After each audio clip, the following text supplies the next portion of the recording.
The lighthouse stands in ruin, yet its silence feels alive, pressing close, as though the stones themselves have been waiting for you to arrive.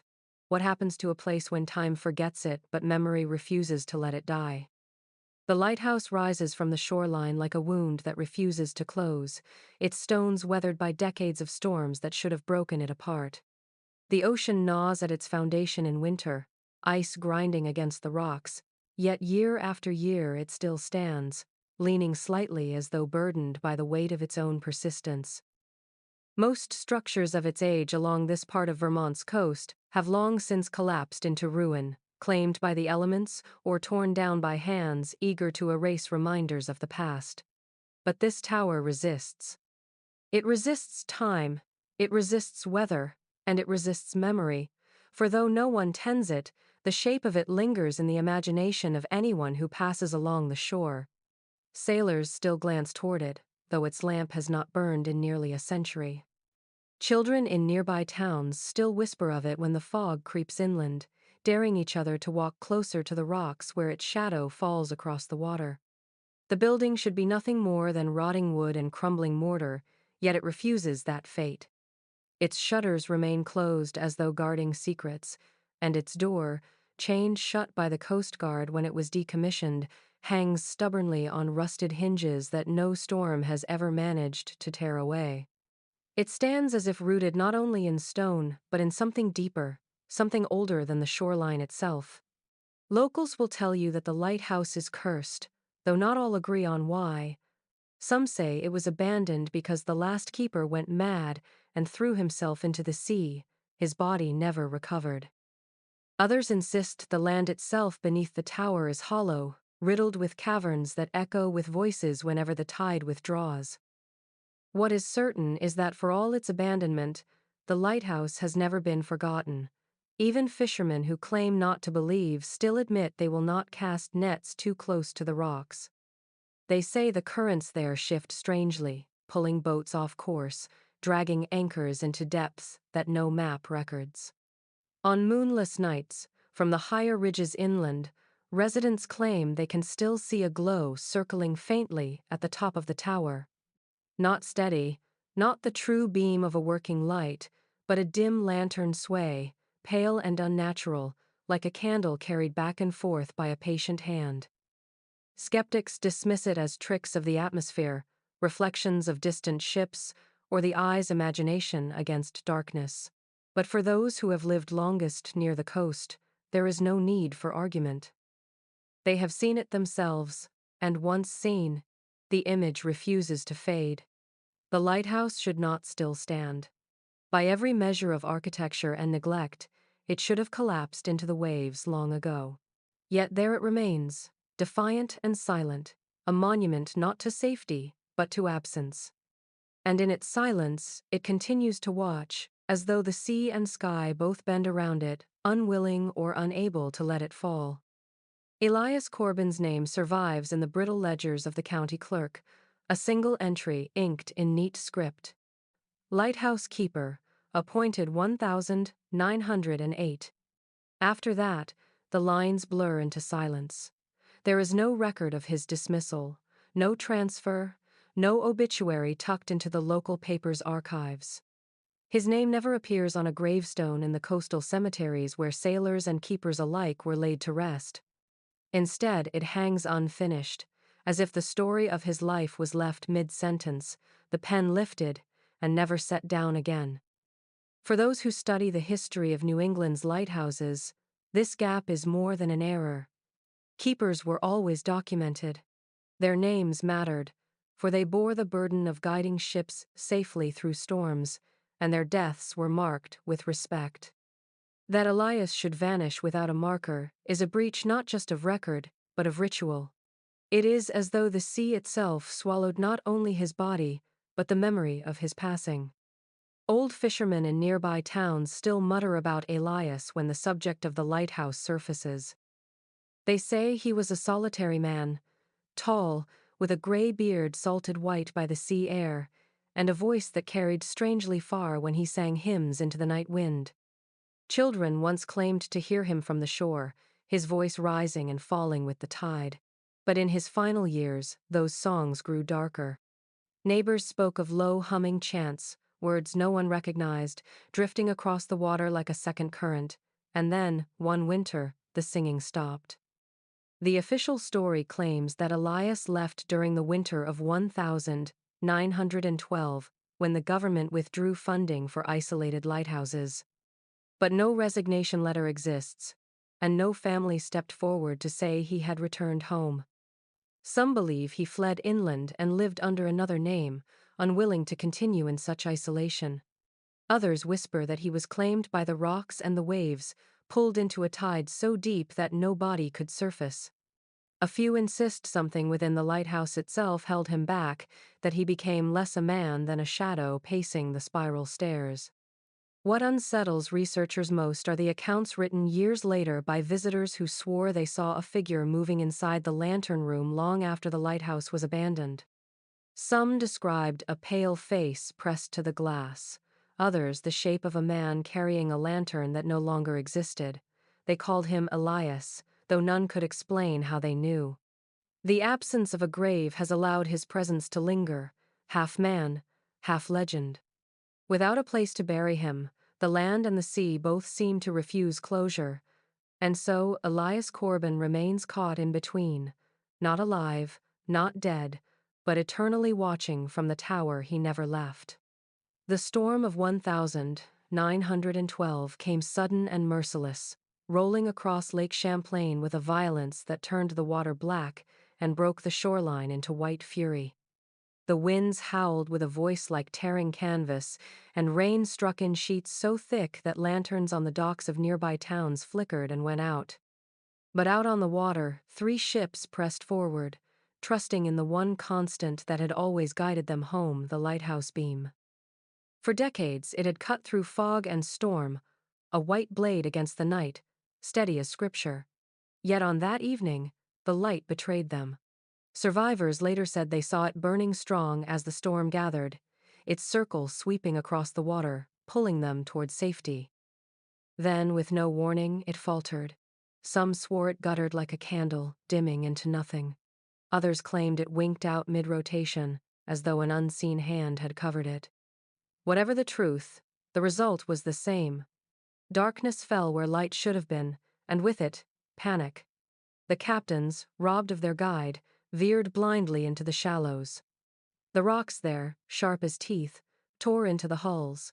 One vessel cracked in half, spilling its cargo into the waves.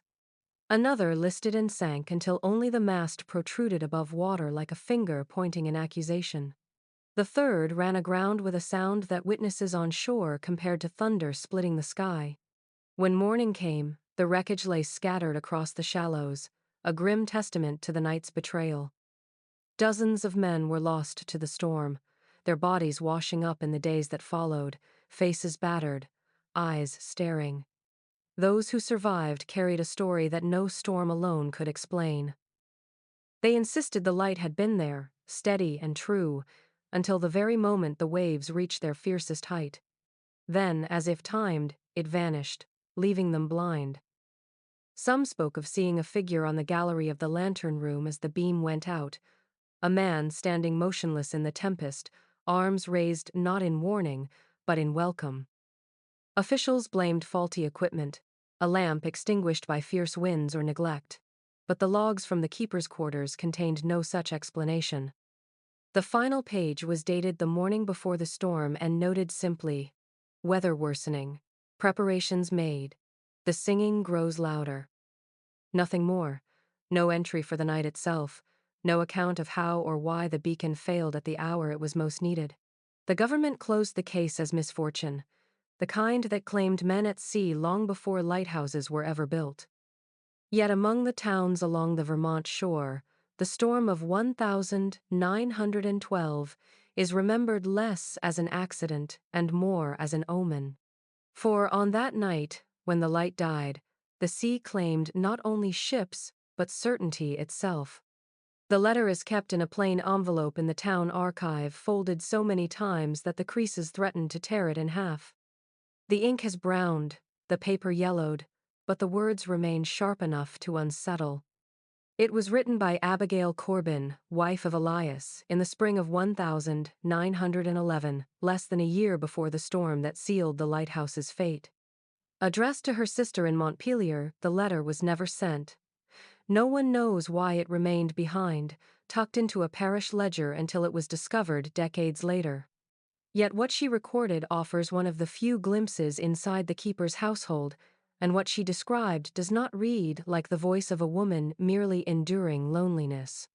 She began with pleasantries, noting the chill of the season and the monotony of meals, but quickly her tone shifted. She wrote that the walls of the lighthouse carried more than echoes. At first, she thought it was wind pushing through cracks in the stone, a hollow moan that rose and fell with the weather. But the more she listened, the less it resembled wind, and the more it resembled words. She claimed to hear murmurs threaded together, too low to distinguish fully, yet undeniably voices. They rose strongest at night, when Elias trimmed the lamp and silence pressed tight against the glass. It is as though the sea itself has found a tongue, she confessed, and it speaks through the mortar of these walls. What chills readers most is the detail she recorded next. Abigail said the voices were layered, not one, not two, but many, rising and falling like waves overlapping in rhythm. Sometimes she thought she caught a phrase in English, other times in a tongue she did not know.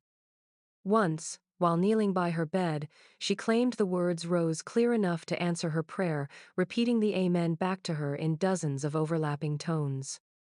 She wrote that she begged Elias to hear them, but he dismissed it, saying the lighthouse was built to carry echoes, that her imagination filled the void of their isolation. Still, she insisted she was not imagining. "It is not in my head," she wrote. "It is in the stone itself. The walls breathe when I listen long enough." The letter ends abruptly, the ink darker as though her hand pressed harder against the page. Her last line reads, asterisk, "If these voices belong to the drowned, then Elias has joined their song." Asterisk. After that, the page falls blank. No signature, no farewell. Only silence preserved in paper. The archivist who found it said she felt as though Abigail had written directly to her across the decades, not to warn, but to confess. And perhaps that is what unsettles most about the widow's letter, that it feels unfinished, as though the words are still listening for an answer, waiting for someone else to take up the silence she could not bear alone. On moonless nights, when the shoreline folds into shadow and even the stars seem swallowed by mist, a pale glow still circles the abandoned lighthouse. It is not the strong, sweeping beam of a functioning lamp, but a smaller, gentler light, faint as if filtered through fogged glass. Fishermen who work the waters nearby insist it moves with rhythm, never still, never flaring like lightning, never wavering like fire. They describe it instead as the sway of a lantern, carried patiently in a slow arc, as though someone still walks the gallery high above. Generations of sailors have passed down the same story. When the sky offers no light of its own, the tower awakens. The glow traces the circumference of the lantern room, sometimes vanishing behind the stone, only to return a moment later as it rounds again.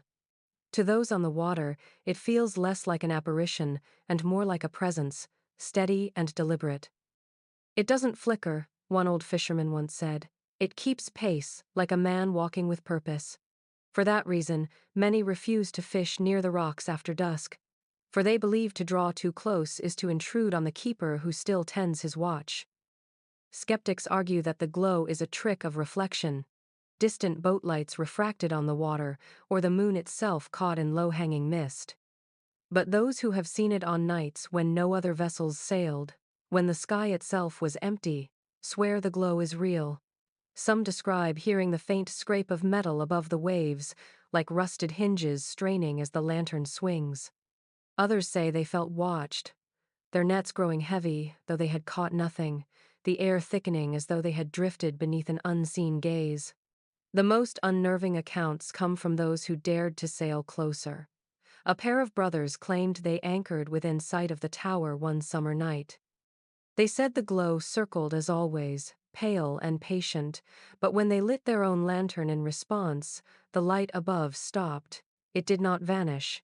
It simply froze in place, as though the unseen hand had paused mid-step. Terrified, they doused their lamp, and only then did the glow resume its slow arc, unbroken, unhurried, as though nothing had happened. They never returned to those waters. What unsettles most is not the glow itself, but its persistence. The lighthouse has stood abandoned for over a century. Its lamp is shattered, its mirrors corroded, its oil long gone. Yet still, the lantern moves, circling in silence, a rhythm too steady for chance. Whether it is Elias Corbin keeping vigil, or the sea itself remembering the light that once betrayed it, no one can say. But the fishermen agree on one truth: the lantern has never died, and so the lighthouse has never truly been empty. The logbook was discovered decades after the lighthouse had been abandoned, wedged beneath a warped floorboard in what had once been the keeper's quarters. Salt air had curled its leather cover, and mildew had eaten at the corners of its pages, yet most of the writing inside remained remarkably intact. At first glance, it appeared to be an ordinary keeper's record, the sort of book every man stationed at a lighthouse was expected to keep. The early entries were neat and precise, Elias Corbin's handwriting steady, the kind of script drilled into men educated in small New England schools. He recorded weather conditions, the trimming of the wick, the oil used, the times he cleaned the lantern glass. The log reads like the voice of a man bound by duty, meticulous in the details of his days. He noted passing ships, their lights on the horizon, and sometimes the names of captains he knew. He tracked the migration of birds and the strange ways fog would roll in without warning, thick as wool one moment, vanishing the next. For nearly 3 years, the entries are unremarkable, the kind of details any lighthouse would hold, until the handwriting begins to change. The letters grow looser, the spacing uneven, as if the hand behind the pen had grown unsteady, or the mind guiding it had begun to drift elsewhere. It is here that the notes shift from weather to something stranger. He writes of hearing tones in the wind, not unlike voices, carried through the cracks of the lantern room. At first he dismissed them, blaming the hollow moan of storms against stone, but the pattern repeated even on calm nights. He described them as layered, not one voice but many, rising and falling like the tide. One entry mentions that they seemed to answer him when he hummed hymns under his breath, their rhythm altering to match his own. By then, his words had grown jagged, the ink pressed harder into the paper, the lines cutting unevenly across the page. The last month of the logbook is filled with half-finished sentences. "The walls breathe," he wrote once, then scratched the words out so violently the paper tore. Another entry simply says, "The voices know my name." The final page contains only a single line, scrawled so roughly it bleeds into the fibers of the paper. Asterisk. They are singing again. Tonight I must answer. Asterisk. After that, nothing. No farewell, no signature, only silence preserved in ink. Historians treat the log as evidence of a man undone by isolation, another keeper consumed by solitude and storm. But to those who have stood beneath the tower on a moonless night, watching a faint glow circle where no lamp remains, the logbook feels less like madness and more like a confession, a record of a conversation between a man and something older, something that still waits inside the walls of the lighthouse. Those who have dared step inside the ruined lighthouse all return with the same uneasy report: the walls weep. Not rainwater, not condensation, but a thin sheen of salt that crusts over stone like frost.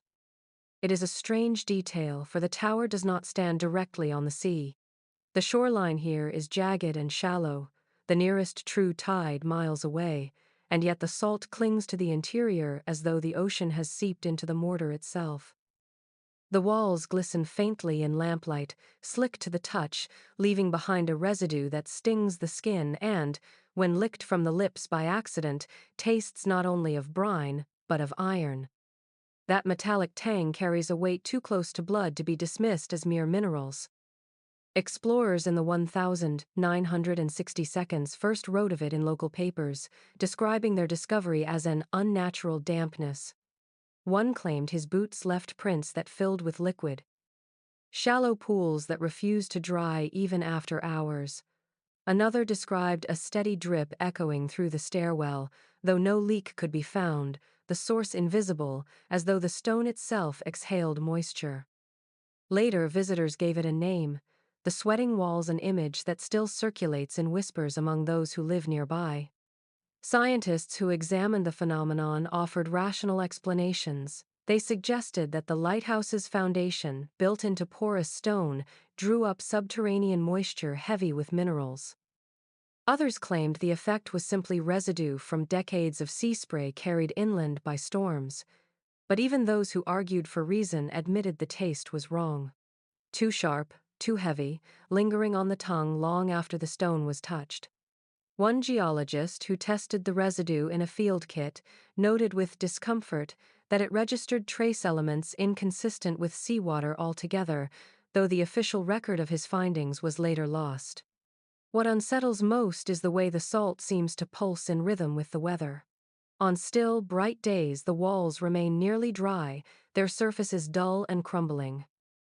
But when the sky darkens, when storms gather or fog drifts in heavy, the salt returns, shining wetly as though the tower itself begins to breathe. Explorers speak of the sensation of standing inside a lung, each wall expanding and contracting, the air thick with moisture that carries a faint metallic sting. Some insist the salt is not a natural secretion at all, but a kind of seepage, the residue of something ancient pressing from within. The old fishermen have a simpler explanation. They say the walls have drunk too much of the drowned. That each life lost to the storm, each body swallowed without burial, has left its trace in the stone, salt, and blood mingled together. And if you stand too long inside, breathing that damp air, the taste will settle in your mouth, as if you've joined them, one more voice absorbed by the walls that sweat like the sea. The spiral staircase inside the lighthouse is a narrow, iron thing, its steps rusted to the color of dried blood, and its rail cold even in the heat of summer.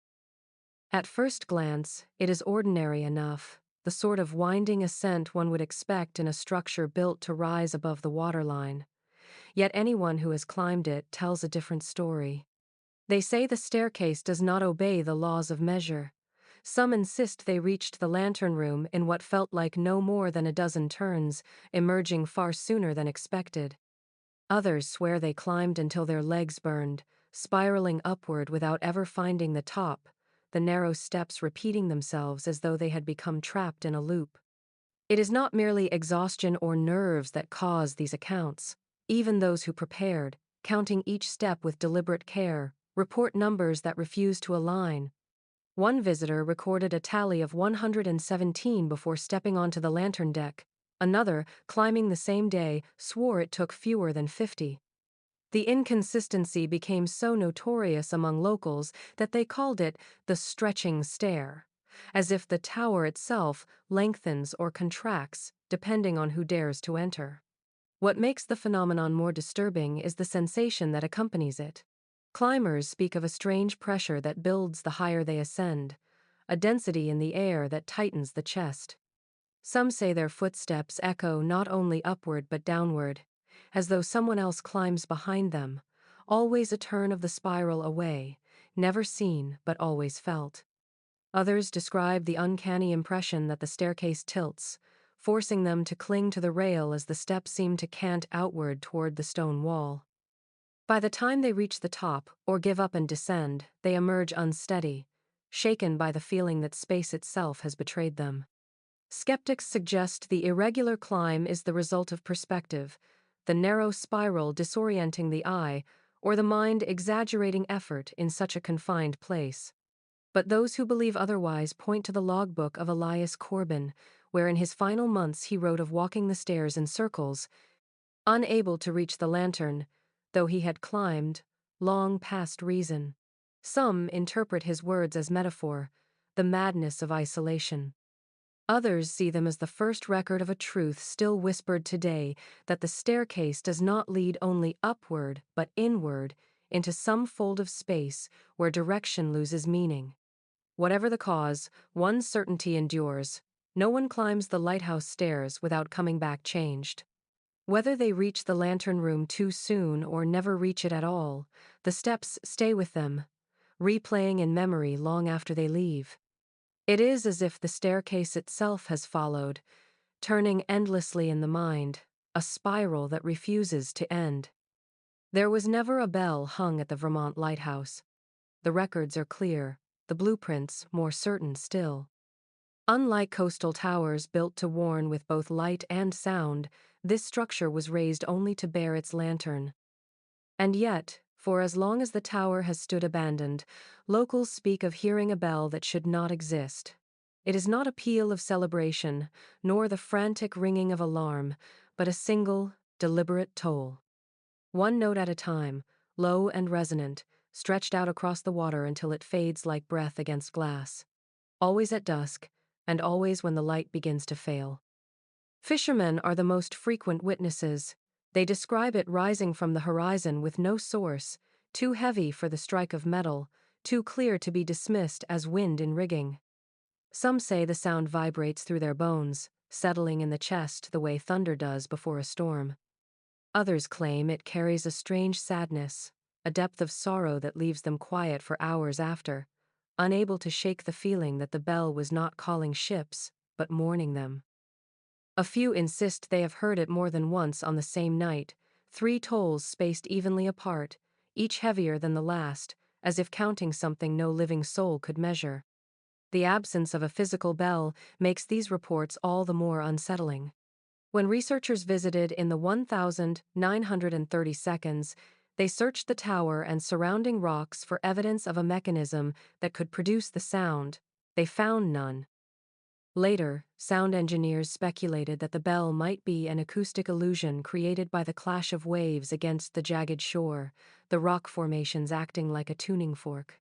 But this explanation falters when one considers the precision of the accounts. Locals describe the toll as unmistakable, singular, and deliberate, not the chaotic echo of surf, but the strike of something struck with purpose. One elderly woman recalled hearing it as a girl. She and her brothers had been sent to gather driftwood at dusk, the sky still pale with the last light of day. The sound rolled across the water, low and trembling, and they dropped the bundles in their arms at once. It wasn't just sound, she said years later. It was permission, as if someone, somewhere, had marked the end of the day and the beginning of something else. What the phantom bell tolls for, no one agrees. Some believe it is the lighthouse itself, calling for its absent keeper. Others say it is the sea, counting debts unpaid. And there are those who whisper it tolls for the lost ships of 1,912, their crews still circling in the dark, waiting for a light that never returned. Whatever its meaning, the sound endures notes without a bell, echoing across waters where silence should reign, as though the tower has found a way to speak after all. On warm summer days, long after the lighthouse was abandoned, families from the nearby towns would still walk the shoreline to picnic among the rocks. The air smelled of lake water and wildflowers, and the cliffs, though jagged, offered a place to spread blankets and watch the waves. Parents remember the afternoons as ordinary, marked by sandwiches packed in tins and children skipping stones into the shallows. Yet when asked years later, it was not the food or the water they recalled, but the way their children would fall silent, eyes drawn upward toward the tower. The lighthouse loomed above them, its windows black, its railings rusted with decades of salt and storm. By every account it was empty, a hollow carcass of stone and iron, yet the children swore otherwise. They would point, tugging at sleeves, insisting they saw figures moving along the gallery high above. Always small, always pale, like children themselves. Some said the figures waved, lifting thin arms in gestures too deliberate to be tricks of the light. Others whispered that the faces staring down from the rail were smiling, though no one could agree whether the smiles were kind or cruel. Parents dismissed it at first as fancy, the product of restless imaginations staring too long at shadows, but the insistence with which the children spoke unnerved them. One boy burst into tears, refusing to look at the tower after claiming that the pale figures were calling his name. A girl, no more than 6, told her mother she wanted to climb up and play with the other children who had waved at her. When pressed, she could describe their clothes in uncanny detail, ragged, old-fashioned garments that no living child of her time would have worn. As the stories spread, families began to avoid the lighthouse, uneasy at the persistence of the visions. Those who lingered long enough to test the children's claims often reported their own discomfort. The longer one stared at the railings, the harder it became to dismiss the impression of movement, a pale blur passing behind the rusted bars. A few adults admitted to hearing faint laughter carried on the wind, sharp and high, too distinct to be mistaken for gulls. What unsettles most is the consistency of the children's accounts. Generations apart, they described the same pale figures, the same thin arms lifting in the same slow wave. And always, the figures were only visible to the young. No adult ever claimed to see them clearly, only the children, as though the vision belonged to eyes unclouded by disbelief. Even now, locals say, if you bring a child near the rocks on a bright summer afternoon, their gaze will drift upward, and their small hands may lift to wave back, answering a greeting from a tower that no one has lived in for more than 100 years. The logbook of Elias Corbin has passed through many hands, but few have held it for long. When it surfaced in the Burlington archives during a cataloging effort in the late 1942, it was considered nothing more than a relic of maritime history, another document to be filed among shipping registers and weather reports. Yet the longer it remained in the archive, the more whispers clung to it. By the 1972, when a group of university researchers petitioned to study it for a paper on lighthouse keepers, the head librarian, an aging woman named Margaret Delaney, refused. Her refusal was not bureaucratic but personal, and she offered her warning with a steady voice that carried the weight of belief. She told the scholars that the book had already cursed those who touched it. The first archivist who handled it complained of sleepless nights, waking each hour to the sound of water slapping stone. Another, a young assistant who had carefully transcribed several pages, quit his position after only a month, muttering that he could not endure the noise. When pressed, he described hearing waves against his bedroom walls in the dead of night, though he lived in a rented flat far inland, miles from the lake. The sound was not gentle but rhythmic, like the steady push and pull of surf, a pulse that carried into his dreams until he woke gasping. Delaney herself admitted she had opened the book once, curious to see the writing inside. She said the words blurred as she read them, the neat script shifting like tide lines erased by water. That night, she dreamed of standing in the lantern room, though she had never been there. She described the sensation of salt stinging her throat and the faint sound of voices singing beneath the roar of waves. From that evening onward, she locked the book away, and though she remained in her post another 15 years, she never touched it again. The researchers scoffed at her account, but she did not waver. She told them plainly that some pages carry more than ink, and some silences cling long after the writer is gone.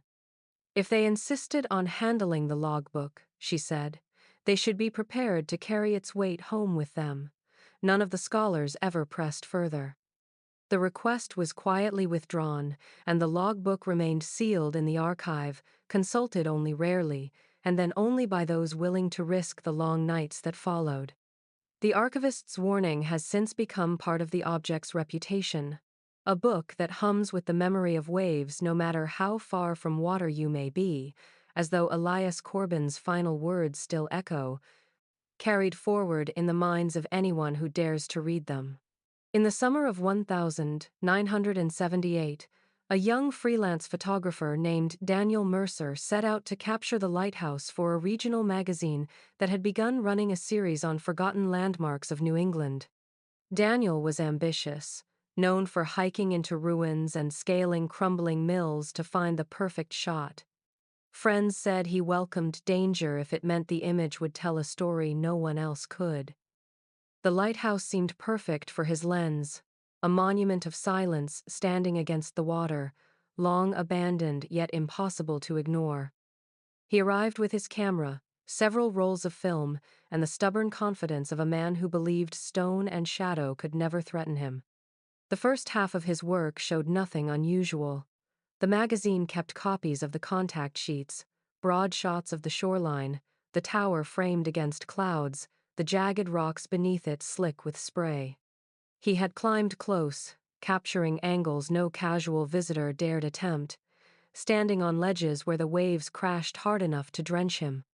His final photographs, though, are where the record falters. One frame shows the lighthouse door, a heavy oak slab that had long been chained shut, hanging slightly ajar. The next shot, expected to reveal the interior, shows nothing. Just a white expanse, as if the film had been overexposed. The same is true for every frame, strip after strip of blinding emptiness, a silence pressed into celluloid. Daniel himself never returned. When he missed his deadline, the magazine contacted the local sheriff, who organized a search of the shoreline. They found his car parked near the trailhead, camera bag in the trunk, but the man himself had vanished. No footprints, no clothing, no body. The only trace was the roll of film, developed after being recovered from the bag, its last images telling more through absence than presence. Speculation grew quickly. Some said he had slipped into the water and been pulled beneath the rocks, his body lost to the undertow. Others whispered that he had entered the lighthouse through the half-open door and never come back out, swallowed by something the camera itself could not record. Those white frames became legend in themselves, proof, some claimed, that the tower rejects being documented, erasing what it does not want remembered. The magazine never published the story. The editor locked the photographs away, later telling colleagues that every time he looked at the blank frames he felt as though they stared back. Daniel Mercer's disappearance was filed away as an accident, another young man lost to reckless ambition. But those who knew the lighthouse carried a different certainty. They say his camera captured the threshold, and then nothing at all, because once he stepped through the door that should not have been open, he entered a place that refused to let him leave.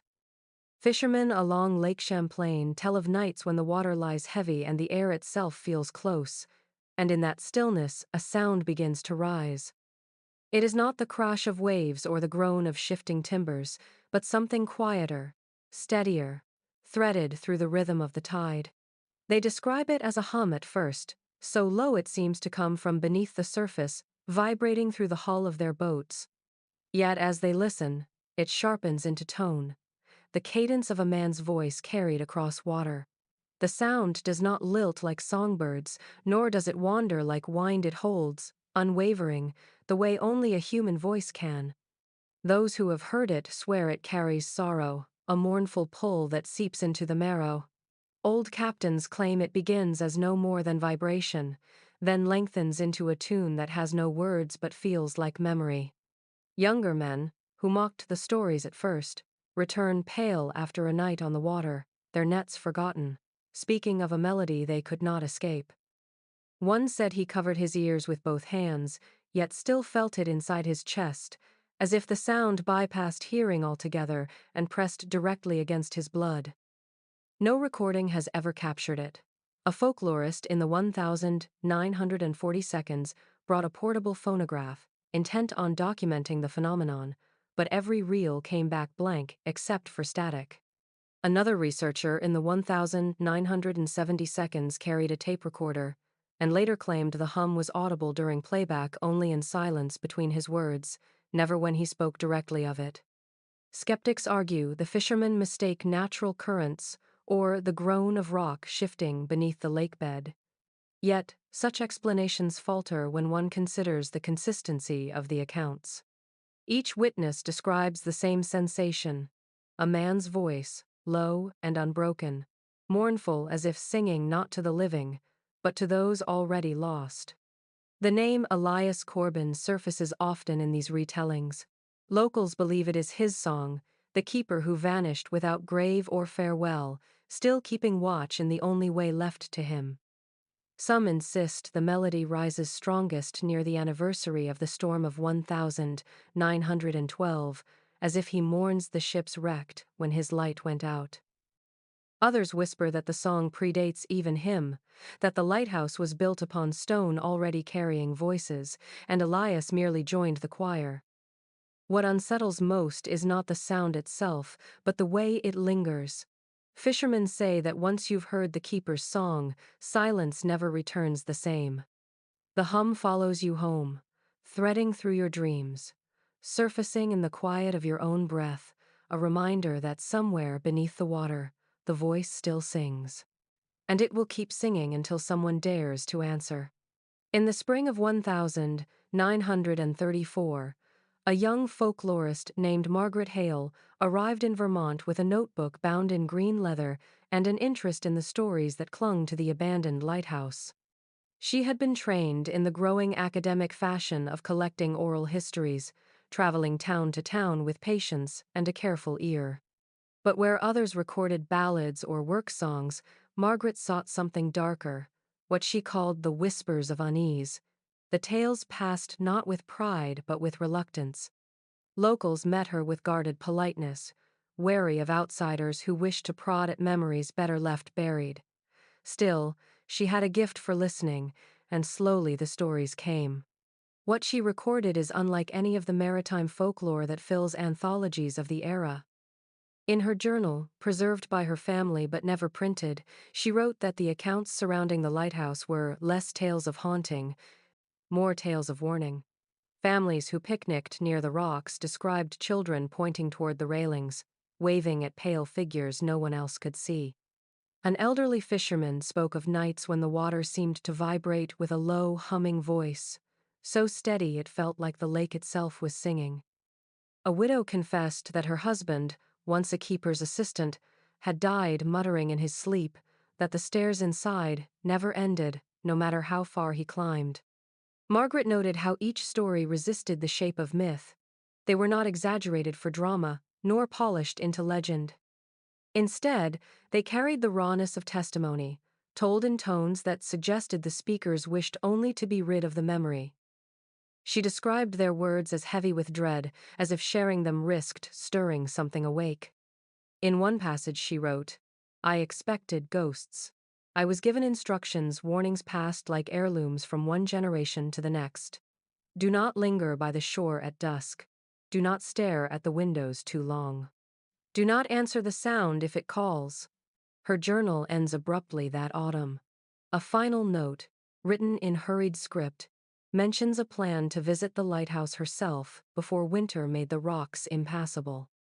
"I must see if the silence speaks to me as it has to others," she wrote. There are no further entries. She returned to her teaching post in Boston and rarely spoke of the project again. The notebook remained in her family's possession, passed quietly from hand to hand, until it surfaced in an estate sale nearly 60 years later. Why her notes were never published remains a mystery. Some suggest academic caution, that she feared the stories too fragile to withstand scrutiny. Others whisper that she chose silence because she understood what the families had tried to tell her, that the lighthouse is not a story to be celebrated, but a warning carried forward. A warning that, even now, waits for those who are careless enough to listen. Those who enter the lighthouse today rarely leave with clean recordings. Explorers in the 1990 seconds began carrying small handheld devices to document their findings, hoping to capture the creak of rusted hinges or the echo of footsteps on the spiral stair. What they discovered instead was failure. Time and again, the machines refused to behave. Fresh batteries drained in minutes. Microphones picked up only static thick as wool. Entire tapes returned blank, as if the tower itself had swallowed sound whole. The longer they remained inside, the more complete the silence became. Not natural silence, but a muffling so dense it seemed to press against the skin, a silence that devoured everything it touched. Playback tells another story. Though the devices fail within the lighthouse, when the tapes are studied later, something always emerges. Beneath the hiss of static, faint but undeniable, there is breathing. Not the steady rhythm of a single person, but layers of it, as though a room were crowded with lungs inhaling and exhaling in uneven chorus. The sound intertwines with the faint rush of surf, until one cannot distinguish where the water ends and the breathing begins. Explorers who have heard the recordings insist the cadence is wrong, too close, too present, as if whoever exhaled into the microphone stood directly beside them in the moment of recording, though no one had. A group of students from Burlington once compared several tapes made years apart. Each captured the same sound. Not identical, but consistent in its character. Low, overlapping breaths, rising and falling like the tide. They concluded that it was not interference, not accident, but a phenomenon tied to the place itself. One of them wrote afterward that listening too long made her chest tighten, her own lungs falling into rhythm with the hidden ones, until she could not tell if she was breathing for herself or being breathed through. Skeptics argue for technical explanations: humidity corroding circuits, poor insulation causing magnetic bleed. Yet these theories falter against the persistence of the breathing, always returning no matter the equipment, no matter the year. And those who spend the most time with the recordings tend to abandon the project quickly. One archivist who digitized the old reels resigned within weeks, claiming she woke each night to the sound of someone breathing in the dark corner of her bedroom. Another swore that when she slowed the tape to half speed, the breath shifted into something else entirely, not a sigh but a voice too faint to form words. The phenomenon has earned its name among locals: the spiral of silence. It is not only the staircase that bends perception, they say, but the very air within the lighthouse. A silence so complete, it twists sound into something else, preserving not the words of the living, but the presence of the dead. And if you listen long enough, the breathing begins to match your own, until you wonder whether the silence has learned to inhale through you. The lighthouse door has always been a point of fascination. When the tower was decommissioned in the early 1900s, the Coast Guard sealed it with heavy chains, binding the swollen oak slab against its iron frame. Rust has long since eaten those chains into brittle fragments, but even so, the door should not move. It is thick and warped, swollen from decades of storms, a weight that takes effort to shift even when forced. And yet, nearly every witness who has approached the tower claims to have found it ajar. Not thrown wide, not gaping like a welcome, but hanging just enough to suggest passage, an opening too deliberate to be chance. Some say it swings as if stirred by wind, though the air on the shoreline is often still. Others insist they have heard the hinges creak before they even reached the rocks, as though the tower knew they were coming and prepared to admit them. Families who picnicked near the base in the 1,950 seconds recall how their children wandered too close, pointing at the door swaying in slow rhythm though no one stood near it. In more recent years, hikers describe the unnerving moment of watching the door shift back and forth, not rattling, not loose, but steady, like the measured push of an unseen hand. What unsettles most is that no one has ever claimed responsibility for opening it. The lock is long gone, but still the door remains heavy, stubborn in its frame. Visitors who have dared to touch it describe a chill in the wood, a dampness that leaves their palms stinging with the tang of salt. Some force it shut, only to turn back minutes later and find it ajar again, as though the building refuses to remain sealed. The phenomenon has repeated so many times that locals now speak of the inviting door, a phrase muttered with unease. For the invitation it offers is not one anyone trusts. One fisherman in the 1,970 seconds described the experience in a letter. He said he climbed to the base intending only to snap a photograph. The door stood open a hand's width, and curiosity compelled him closer. As he raised his camera, the hinges groaned and the slab swung wider, slowly, silently, until the dark interior gaped before him. He swore no breeze stirred, no storm pressed against the frame. He fled without taking the shot, certain that if he stepped inside he would never return. Perhaps the most chilling detail is how uniform the stories remain. Decades apart, from strangers and locals alike, the descriptions match: the door that should not move, opening of its own accord, waiting. Whether it is memory, haunting, or some other force, the effect is the same. The lighthouse seems unwilling to remain shut. And those who have seen that opening in the wood all agree on one truth: that the invitation is not one extended to the living. On certain nights, when the lake is calm and the horizon swallows the last of the sun, fishermen say the lantern room is not empty. The glass panes, clouded with salt and cracked by storms, sometimes catch a glow from within, too steady to be reflection, too high to be mistaken for lanterns on the water. And in that faint illumination, they claim a figure appears tall, thin, his outline pressed against the glass as though keeping vigil. Those who have seen him swear it is Elias Corbin returned, the last keeper of the lighthouse, standing where he once tended the lamp that betrayed so many.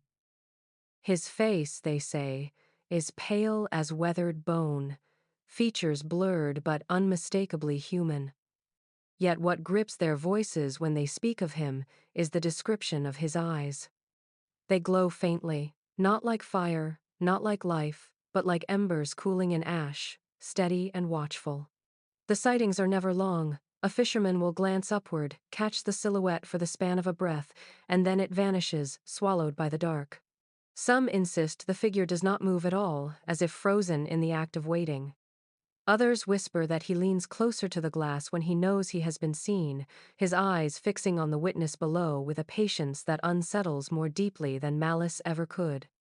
They return to shore with their nets still full, but their voices low, repeating the same uneasy confession: he was there, watching. Local lore insists Elias never died in any ordinary sense.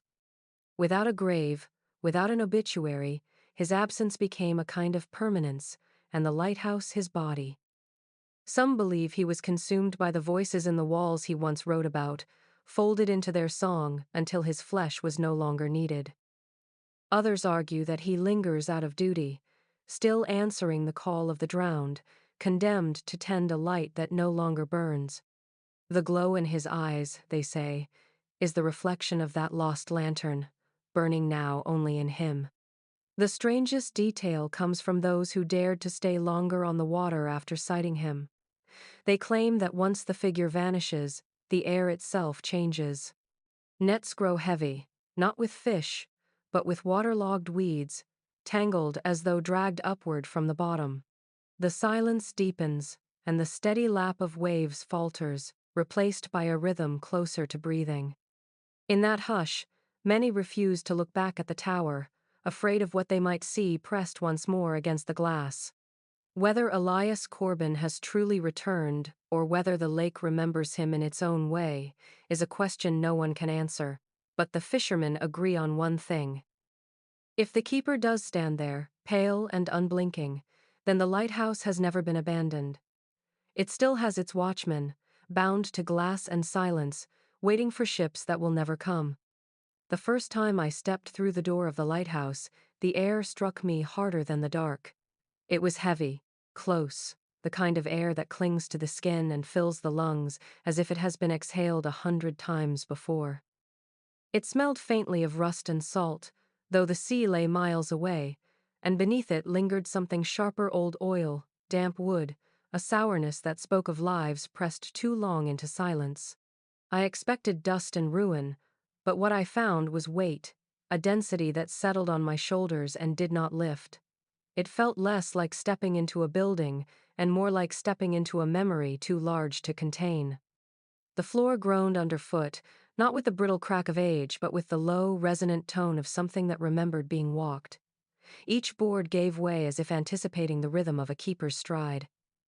I tried to move quietly, yet the sound of my boots echoed up the walls, louder than seemed possible, and I caught myself glancing over my shoulder as though the noise belonged to someone else following close behind. The narrow room opened into the base of the spiral staircase, its iron steps rising into shadow. From below they seemed endless, curling upward in a coil that gave no promise of where it ended. I placed a hand on the rail, expecting it to be cold, but it was warm, faintly, as though another hand had left its imprint there moments before. The steps vibrated faintly under my weight, not trembling but pulsing, as if the tower itself drew breath. My heart began to match that rhythm. My body pulled into sync with something older, something vast. Every step upward felt borrowed, as if I were treading the memories of those who had climbed before me. I thought of Elias Corbin, the last keeper, and wondered if he had felt the same pull, the same sense of walking not toward the lantern but deeper into the tower's own silence. Halfway up, the light from the door below dimmed into nothing, and the air thickened further, pressing into my chest. My breath sounded louder than it should have, filling the narrow space with a rhythm I did not trust belonged only to me. More than once I paused, certain I heard another breath layered with mine, softer, longer, carrying a weight of patience that no living lungs could hold. Each pause brought only silence, but the silence felt listening, expectant. By the time I reached the landing, I realized what unsettled me most. It wasn't fear of falling, or even of what I might find at the top. It was the certainty that the tower itself remembered every step I had taken, every sound I had made, storing it the way stone holds heat. And if memory could cling so stubbornly to walls and stairs, then perhaps my descent would not be mine alone. Perhaps it too would be remembered long after I was gone.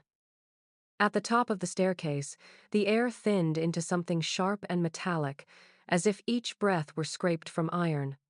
The lantern room stretched before me, its once proud windows broken into jagged teeth. Shards of glass littered the floor in patterns the wind could not have made, glinting faintly even in the dull light. Beyond the fractured panes, the lake stretched wide and black, its surface restless but strangely muted, as though sound itself had been dulled at this height. It was here, in the ruined crown of the lighthouse, that I found the lantern, an iron mass long rusted, its housing scarred with time, its mirrors fractured and blind. It should have been nothing more than a relic, a dead weight, and yet it moved. The lamp swayed gently on its mount, not violently, not in the erratic stutter of something caught by wind, but in a measured rhythm, forward, back, forward, back, a pendulum with no hand to set it in motion. I stood frozen, my body refusing to take the step closer. The chains that once fixed it to its braces were broken, and yet the motion never faltered, as though a hidden pulse guided its arc. Each swing brought with it a faint groan of metal against metal, a sound that lingered too long, echoing against stone walls that seemed to listen rather than return it. It was then I noticed the hum. At first, it felt like vibration through the floor, a tremor beneath my boots. Then it rose into my chest, a resonance more felt than heard, so deep it rattled teeth and stiffened breath.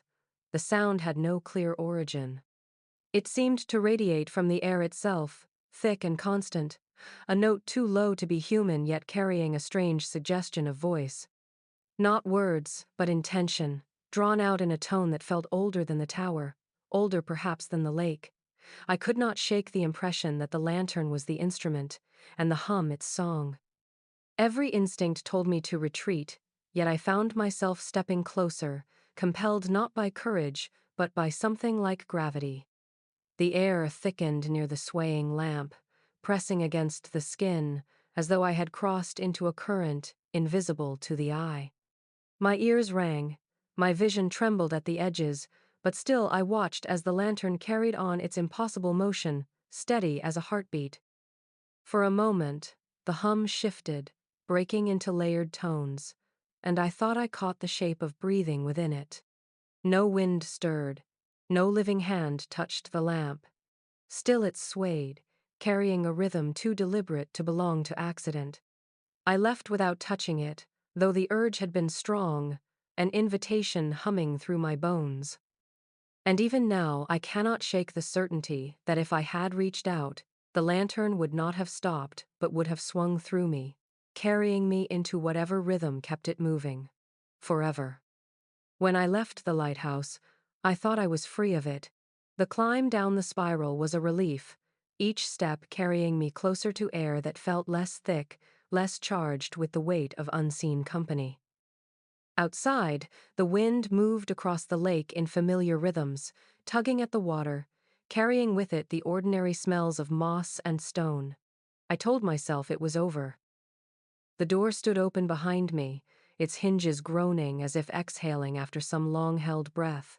I walked away without looking back, careful not to grant it another moment of my attention.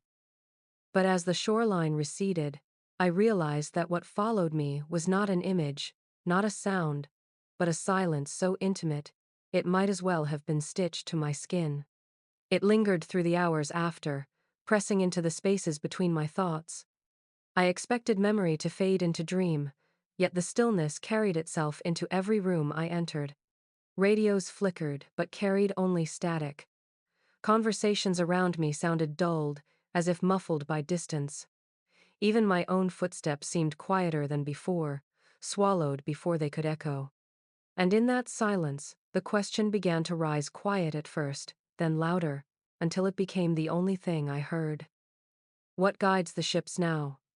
I had seen the lamp with my own eyes, its glass shattered, its mechanisms rusted, its light long extinguished. No flame burned, no bulb glowed. Yet accounts from mariners continue, stretching across decades, swearing that on moonless nights a glow circles the rocks.